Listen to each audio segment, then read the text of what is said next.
Papa beat Mama for bearing a daughter. The rancher took her children into his care. Isabella pressed her back against the cold kitchen cabinet. Newborn Mary clutched tight to her chest. The baby's soft breathing was the only gentle sound in the house. Everything else was Frank's rage, filling every corner like smoke. Another girl. His voice carried from the living room, each word hitting the walls like thrown stones. 6 years I've been waiting for a son, and you give me another damn girl. Jack stood frozen in the doorway, his small hands gripping the wooden frame. His eyes found hers across the linoleum floor, wide and searching for answers she couldn't give. Isabella! Frank's boots thundered closer. You hear me talking to you? I hear you. Her voice came out smaller than she meant it to. Do you? The kitchen door slammed open. Frank filled the frame, his face red and twisted. Because it seems like you don't understand what a man needs from his wife. Frank, please. The baby is the problem. He stepped closer and Isabella felt Mary tense against her chest. My daddy had 4 sons. His daddy had 6. And I get stuck with a wife who can't even... That's not how it works. The words slipped out before she could stop them. Frank's hand moved fast. The slap echoed through the kitchen like a gunshot. Isabella's cheek burned, but she kept Mary close, turning her body to shield the baby. Don't you tell me how anything works. Frank's voice dropped to something worse than shouting. You failed me, again, Jack whimpered from the doorway. The sound seemed to pull something deeper and darker from Frank's chest, a growl that made the air feel thin. Get that boy out of here, Frank said, his eyes never leaving Isabella's face. This is between you and me.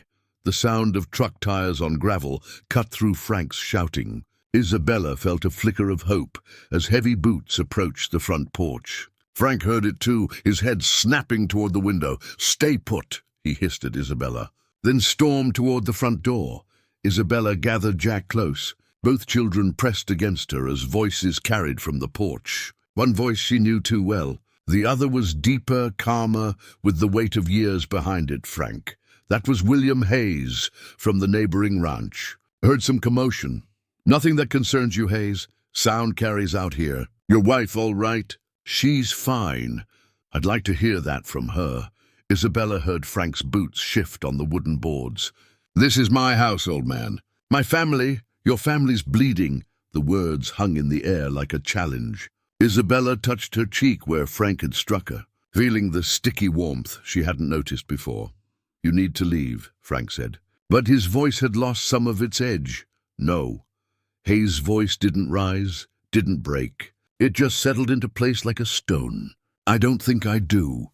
You can't come onto my property and watch me. The front door opened and Hayes stepped inside. He was taller than Frank, older, with gray hair and hands that looked like they'd built half the county. His eyes found Isabella in the kitchen doorway, took in the blood on her face, the way she held her children. Ma'am, he said quietly, you hurt? She's fine, Frank snapped. Hayes looked at Frank like he was something stuck to his boot. I wasn't talking to you.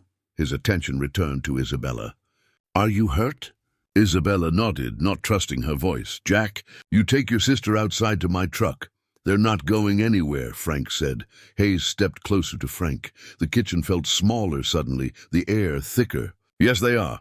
Hayes opened the passenger door of his truck and helped Isabella climb in, Mary still wrapped tight in her arms. Jack scrambled into the middle seat, his small body pressed against hers. You can't take them, Frank called from the porch. But his voice sounded hollow now, emptied of its earlier rage. Hayes didn't look back. He started the engine and pulled away from the house, gravel crunching under the tires. Isabella watched Frank in the side mirror, standing alone on the porch like a scarecrow, growing smaller with each turn of the wheels. Where are we going? Jack asked. Somewhere safe, Isabella whispered. Are we coming back? Isabella didn't have an answer. The house disappeared behind a line of cottonwood trees, taking with it everything she'd known for 6 years. Her clothes, her mother's china, the garden she'd planted last spring, all of it shrinking to nothing in the rearview mirror. When are we coming back? Jack pressed. I don't know, baby. The truck hummed along the country road, past fields that stretched toward mountains she could barely see. The sky felt bigger out here, wider than it had from her kitchen window. But the openness scared her almost as much as it thrilled her. Is Papa mad at us? Papa's mad at himself.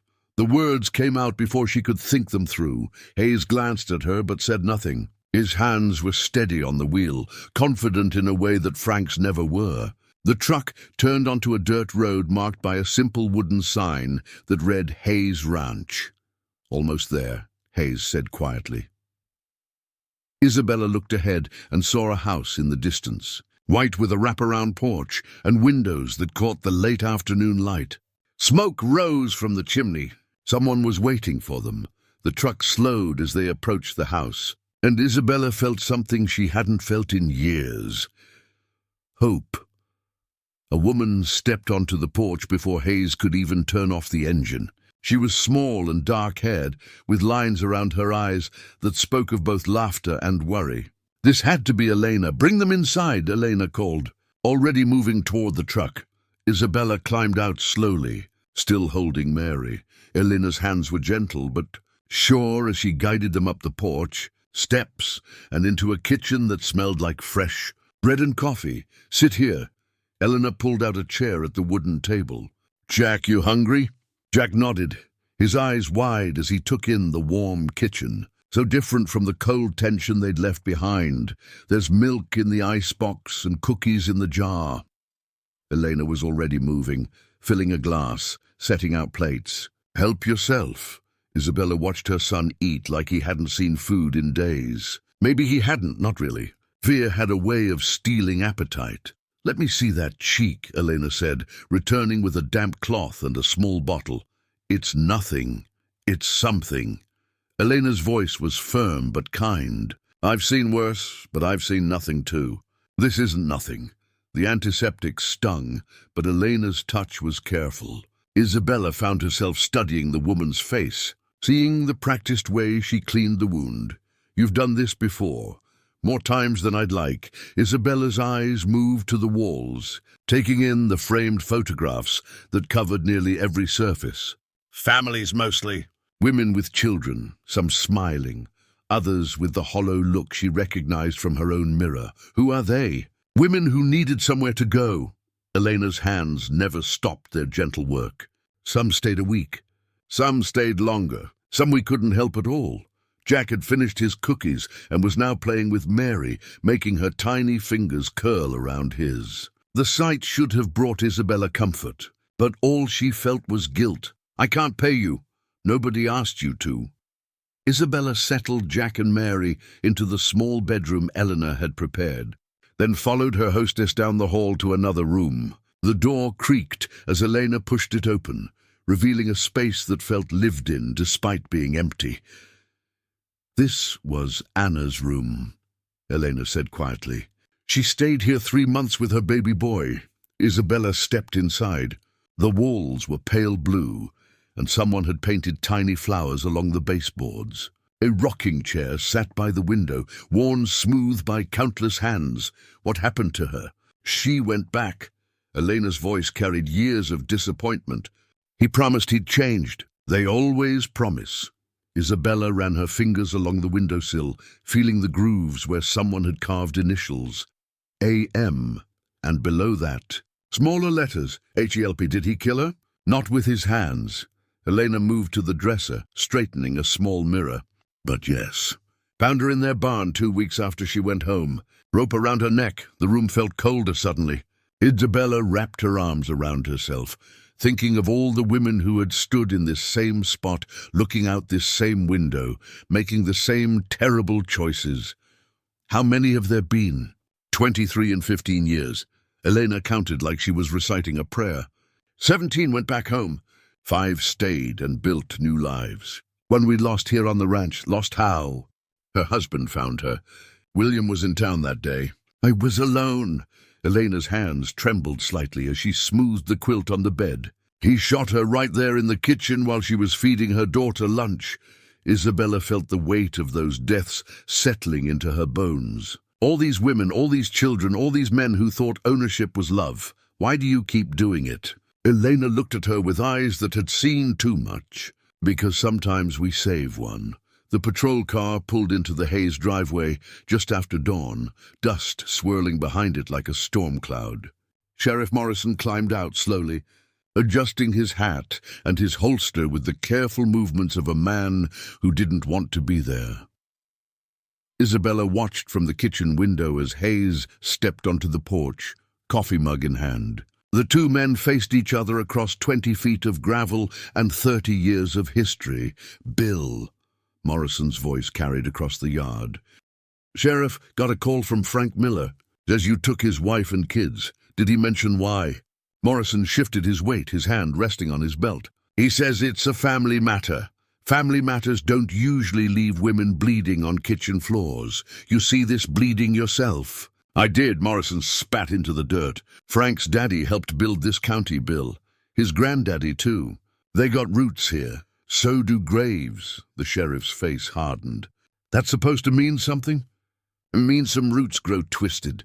Hayes set his coffee down on the porch rail. "Means some family trees need cutting. You can't just take a man's family. I didn't take anything. I offered shelter to a woman who needed it." Morrison stepped closer, his boots crunching on the gravel. "Frank wants them back. Frank can want all he likes. He's got rights, Bill, legal rights. So did your sister." The words hung in the air like smoke. Morrison's face went white, then red, his jaw working like he was chewing glass. That was different, was it? Hayes picked up his coffee, took a slow sip. "Because from where I'm standing, it looks exactly the same." Morrison turned and walked back to his car, without another word. Isabella knelt beside Elena in the vegetable garden, pulling weeds from between the tomato plants. Jack and Mary played nearby in the soft dirt, Mary giggling as Jack made faces at her. "How long have you been doing this?" Isabella asked, her hands working the soil, helping women. 15 years. Eleanor straightened, wiping sweat from her forehead. "Started with my sister, the one Morrison mentioned." "Different sister, younger." Eleanor's voice grew quiet. "She came to us beaten half to death. Husband broke 3 ribs in her arm." Isabella's hands stilled in the dirt. "What happened?" "She stayed 2 months. Got strong again. Then she left. Went back to him." "No." Elena smiled, but it was sad around the edges. "She moved to the next county. Married a good man. Has 4 kids now." Isabella watched Jack chase a butterfly across the garden, his laughter carried on the wind. "How do you know the difference?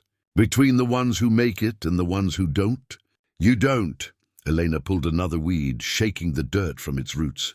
"But you help anyway, even when they go back." "Especially then." Elena looked at her directly. "Because leaving isn't always about being brave. Sometimes it's about timing. Sometimes it's about having somewhere to go."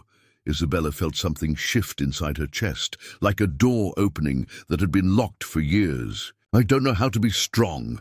You carried your babies out of that house." Elena's voice was firm. "You're already strong. Now you just have to choose what to do with it." The butterfly landed on Jack's outstretched finger, and he called to them in wonder.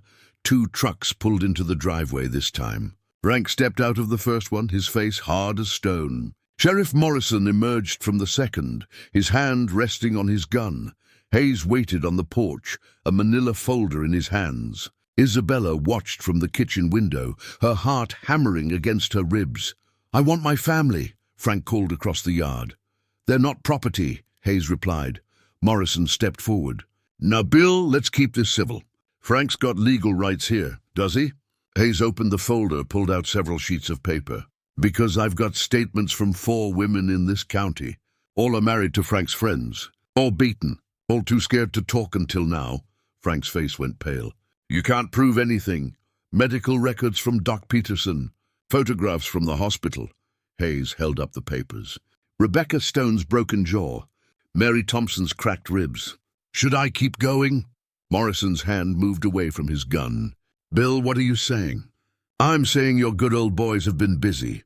Hayes stepped down from the porch. "I'm saying there's a pattern here that goes back years." "That's not about my wife," Frank said, but his voice had lost its edge, "isn't it?" Hayes pulled out another paper. "Because Isabella's not the first woman you've put in the hospital. Just the first one brave enough to leave." Morrison looked between the 2 men, understanding dawning on his face. The old networks were crumbling one secret at a time. "Frank," Morrison said quietly, "maybe you should go home." Isabella opened the front door to find a young woman standing on the porch, a toddler clinging to her leg, and a black eye that told the whole story. She'd answered this door dozens of times now, each face different, but carrying the same weight. "Are you Elena?" the woman asked. "I'm Isabella." "Elena's in the kitchen." Isabella stepped aside. "Come in." The woman hesitated at the threshold, the way they all did. That moment when leaving the old life behind became real. "It's safe here," Isabella said gently. As the woman stepped inside, Jack burst through the back door, his school clothes dirty from playing in the yard. He was taller now, stronger, his laugh coming easier than it had 6 months ago. "Mama, look what I made." He held up a drawing of their family standing in front of the ranch house. 3 figures under a blue sky, no shadows in sight. "It's beautiful." "Baby?" Elena appeared from the kitchen, immediately moving toward their new guest with the practiced kindness Isabella had learned to mirror. This was their work now, this endless cycle of broken women finding their way to wholeness. Mary pulled herself up on the coffee table, wobbling on unsteady legs. At 10 months old, she was fearless in a way that spoke of safety, of never knowing fear as a constant companion. "Come on, sweet girl," Isabella encouraged. Mary let go of the table and took 3 steps before falling into Isabella's arms, giggling with pure joy. The sound filled the room like sunlight, reaching into corners that had been dark for too long. The woman on the couch smiled despite her pain, seeing something in Mary's first steps that maybe she could find for her own child. Hope walking forward on new ground.